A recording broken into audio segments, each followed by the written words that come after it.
तो चलिए अब आगे बढ़ेंगे और बात करेंगे बड़ी खबर की। दरअसल उत्तर प्रदेश के बहराइच में तेज रफ्तार का कहर देखने को मिला है, जहां पर एक डंपर एक गाड़ी से टकरा गई है।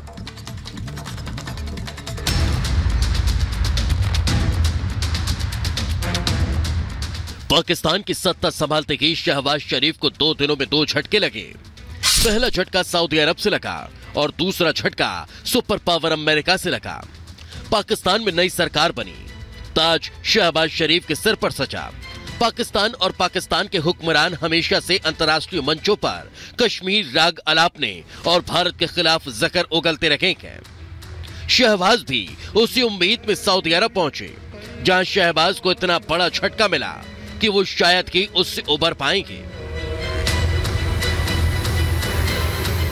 दरअसल सऊदी अरब के मक्का शहर में अल सफा पैलेस में पाकिस्तान के प्रधानमंत्री के साथ मोहम्मद बिन सलमान की बैठक हुई, जिसके बाद ज्वाइंट स्टेटमेंट में सऊदी के प्रधानमंत्री ने कश्मीर के मुद्दे को भारत और पाकिस्तान का द्विपक्षीय बताया।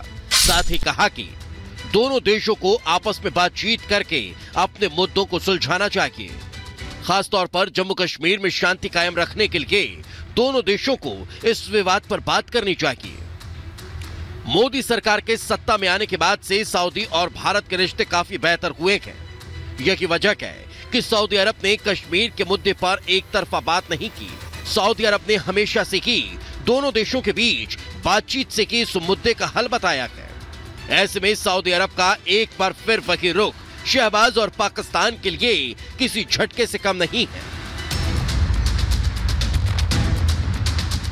कश्मीर के मुद्दे के अलावा शहबाज ने सोचा था कि पाकिस्तान के हालात सुधार लेंगे और इसी उम्मीद के लिए वो इस्लामिक देश सऊदी अरब गए थे।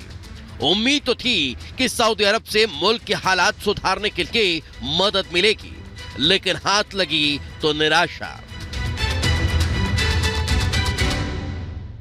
ये तो पहला झटका था, लेकिन दूसरा झटका पाकिस्तान को सुपर पावर अमेरिका ने दिया, जब वहां भी पाकिस्तान की तरफ से कश्मीर का मुद्दा उठाया गया और उस पर अमेरिका का रुख पूछा गया, लेकिन अमेरिका ने मामले में कोई भी इंटरफेयर करने से इनकार कर दिया।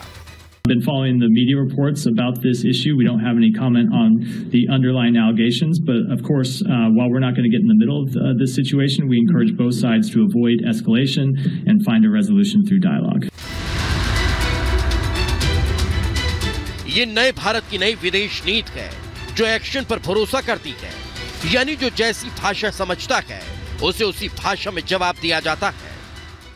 तो सारे जो ये टेररिस्ट मारे जा रहे हैं पाकिस्तान में, तो ये तो, और उनमें से काफी लोग ऐसे हैं, काफी टेररिस्ट ऐसे हैं जिन्होंने भारत के अंदर टेररिस्ट अटैक्स करवाए थे। तो क्या ये सिर्फ एक कोइंसिडेंस है कि ऐसे हो गया? नहीं, देखिए, जो भी हो का मतलब नहीं। अब उनको पता होगा ना कि वहाँ उनके यहाँ कैसे हुआ, क्या हुआ। तो हम लोग जो हैं ऐसी चीज़ों पे कभी हम ये नहीं कहते, पर मैं आपको ज़रूर एक चीज़ कहूँगा, क्योंकि जो आपने जिक्र किया था जी कि भाजपा के नेताओं ने कुछ अपनी नीति के बारे में कहा है। पहले की सरकार जो थी वो बहुत सारी चीज़ें और आतंकवाद को बर्दाश्त करती थी। अब वो ज़माना 2014 के बाद गया। हमारे यहाँ कोई आतंकवाद की घटना होती है तो आपने देखा है कि उरी में देखा है, बालाकोट में देखा है, हमने जवाब दिया। तो मैं आपको वही कहूँगा जो बाकी नेताओं ने कहा है कि हमारे यहाँ से अगर कोई आतंकवाद की घटना होगी तो इसका जरूर जवाब मिलेगा। पाकिस्तान हमेशा से अंतर्राष्ट्रीय मंचों पर भारत के खिलाफ बयानबाजी करता आया है, लेकिन शायद वो भूल जाता है कि ये नया भारत है। Bureau report, Republic Bharat. फिर आप सभी का बहुत बहुत स्वागत है। इस बुलेटिन में तमाम अहम खबरें होंगी, लेकिन सबसे पहले बात करेंगे 5 मई 25 की।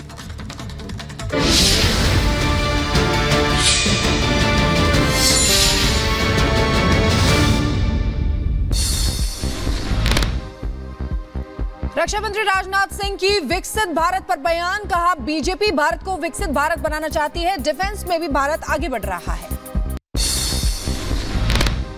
हम 2047 तक भारत को एक विकसित भारत बनाने का संकल्प लेकर आगे बढ़ रहे हैं। यदि मैं डिफेंस की बात करूं तो तो मैं पूरे विश्वास के साथ मैं कहना चाहूँगा, देशवासियों को बताना भी चाहूँगा कि रक्षा क्षेत्र में भारत ने काफ़ी मजबूती हासिल की है। रक्षा मंत्री राजनाथ सिंह का कांग्रेस पर तीखा हमला, कहा कांग्रेस आतंकवाद के सवाल से बचती है, बीजेपी ने आतंकवाद को खत्म करने का काम किया है। तो कांग्रेस की जब सरकार थी तो आतंकवाद के सवाल पर मुझे लगता है पता नहीं क्यों बचते थे। मोदी जी के नेतृत्व की यह सरकार ने आने के बाद कितनी मजबूती के साथ इस आतंकवाद के संकट को लगभग समाप्त कर देने में कामयाबी हासिल की है। यूपी के डिप्टी सीएम केशव प्रसाद मौर्य ने अखिलेश यादव पर किया हमला, कहा एसपी अपराधियों को संरक्षण देने वाली पार्टी है, जिस गाड़ी में सपा का झंडा उस गाड़ी में बैठा गुंडा। ये समाजवादी पार्टी है, ये गुंडों, अपराधियों और माफियाओं का संरक्षण करने वाली पार्टी है। और सब जब ये मुख्यमंत्री थे उस समय एक ही कोई गाड़ी अगर रास्ते से जा रही हो तो उस गाड़ी में क्या रहता था, जिस गाड़ी में सपा का झंडा उस गाड़ी में बैठा गुंडा। डिप्टी सीएम केशव प्रसाद मौर्य ने विपक्ष पर साधा निशाना, कहा विपक्ष ने रामलला के निमंत्रण को ठुकराया, राम भक्त और राष्ट्रभक्त उनको ठुकराने का काम करेंगे। जिस पार्टी ने भगवान श्री रामलला के निमंत्रण को ठुकराया है, राम भक्त और राष्ट्रभक्त उनको ठुकराने का काम करेंगे। 2024 में हिसाब चुकता करने का काम करेंगे।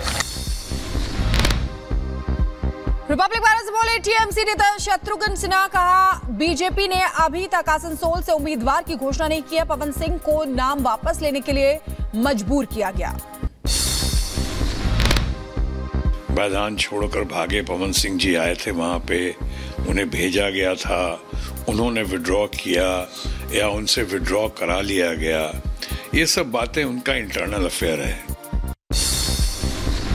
शत्रुघ्न सिन्हा ने बीजेपी के 400 पार के दावे को ठहराया गलत, कहा बीजेपी 400 पार का आंकड़ा पार नहीं कर पाएगी।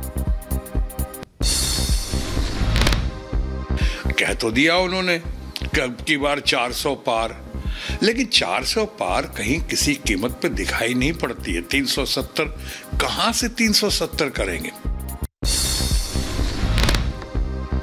बीजेपी नेता मनोज तिवारी का कांग्रेस के घोषणा पत्र पर पलटवार, कहा कांग्रेस के घोषणा पत्र में मुस्लिम लीग की छाया, कांग्रेस के घोषणा पत्र से देश के लोग सन्न हैं। देखिए, कांग्रेस के मैनिफेस्टो ने इस देश के लोगों को सन्न कर दिया है। आज कांग्रेस ने वही कह दिया कि हम आएंगे तो मुस्लिम पर्सनल लॉ लागू करेंगे। दिल्ली के मंदिर मार्ग पुलिस स्टेशन में टीएमसी नेताओं का धरना, टीएमसी के 5 सांसद धरने में शामिल, एनआईए के डीजी, ईडी और सीबीआई के डायरेक्टर को तुरंत हटाने की मांग। दिल्ली में थाने परिसर के बाहर बैठे हैं टीएमसी नेता, मंदिर मार्ग थाने के बाहर रात से दे रहे हैं धरना, इलेक्शन कमीशन ऑफिस के बाहर दे रहे हैं धरना, पुलिस हिरासत में लेकर थाने आई है। पश्चिम बंगाल को लेकर चुनाव आयोग का फैसला, चुनाव आयोग ने बंगाल में अर्धसैनिक बलों की तैनाती बढ़ाने का दिया आदेश, गृह मंत्रालय को 100 कंपनियों की तैनाती का आदेश दिया। छत्तीसगढ़ के रायपुर में शराब घोटाला मामले में कोर्ट ने अनवर देवर और अरविंद सिंह को रिमांड पर भेजा, ईओडब्ल्यू को 12 अप्रैल तक की रिमांड पर भेजा। डेरा प्रमुख तरसेम सिंह की हत्या का मामले में खुलासा, शूटर अमरजीत सिंह एनकाउंटर में ढेर, हरिद्वार में एसटीएफ के साथ हुई मुठभेड़, दूसरे आरोपी की तलाश जारी। चेन्नई में कई जगहों पर ईडी की छापेमारी, ड्रग्स माफिया जफर सादिक के ठिकानों पर छापा, 2000 करोड़ की ड्रग्स बरामदगी में एलसीबी ने जफर को किया था गिरफ्तार। उत्तराखंड के नैनीताल में खाई में गिरी कार, हादसे में 8 लोगों की मौत, 2 घायल, गाड़ी में सवार थे 10 लोग। यूपी के बहराइच में ट्रेन की चपेट में आने से बुजुर्ग की मौत, देर शाम टहलने के दौरान हुआ हादसा, पुलिस ने शव को कब्जे में लेकर पोस्टमार्टम के लिए भेजा। उत्तर प्रदेश के बहराइच में तेज रफ्तार कार और बाइक की जोरदार टक्कर, हादसे में बाइक सवार की मौके पर मौत, फरार ड्राइवर की तलाश जारी। उत्तर प्रदेश के श्रावस्ती में दिखा तेज रफ्तार कार का कहर, हादसे में युवक की मौत, पुलिस ने शव को पोस्टमार्टम के लिए भेजा। उत्तर प्रदेश के सुल्तानपुर में पुलिस के हत्थे चढ़ा हत्यारोपी नारायण के हत्यारोपी को पुलिस ने मुठभेड़ के दौरान गिरफ्तार किया।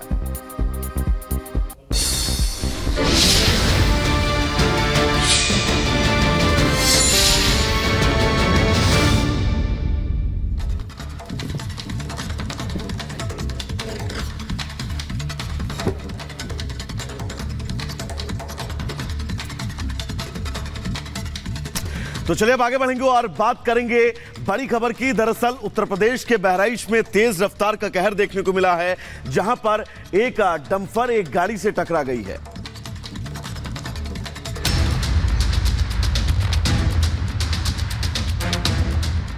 पाकिस्तान की सत्ता संभालते ही शहबाज शरीफ को 2 दिनों में 2 झटके लगे।